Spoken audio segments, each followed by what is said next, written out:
Aleykümselam və rəhmətullahi və barakatuhu. Sonra qardaş soruşur ki, yəni sualım belədir ki, dinimizdə cənazə namazını qəbirstanlıqda qılmaq icazə edilmi? Və cənazə namazını qəbirstanlıqda qılmaq olar.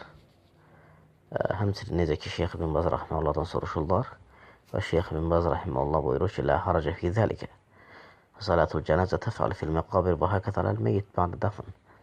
Yəni deyir ki, cənazə namazını qəbirstanlıqda qılmaqda heç bir problem yoxdur.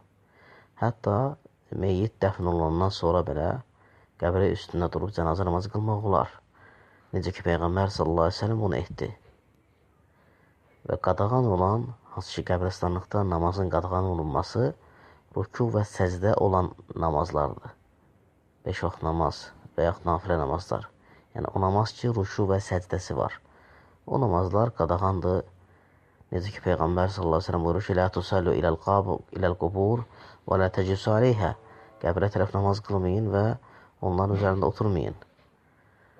Ona görə də qadağan olan rükû və səcdəsi olan namazlardır. Lakin cənazə namazını qəbirstanlığın üzərində qılmaq olar. Necə ki, Peyğəmbər sallallahu əleyhi və səlləm məscidini təmizləyən qadın dünyasını dəyişir və sahabelərini dəfn edirlər.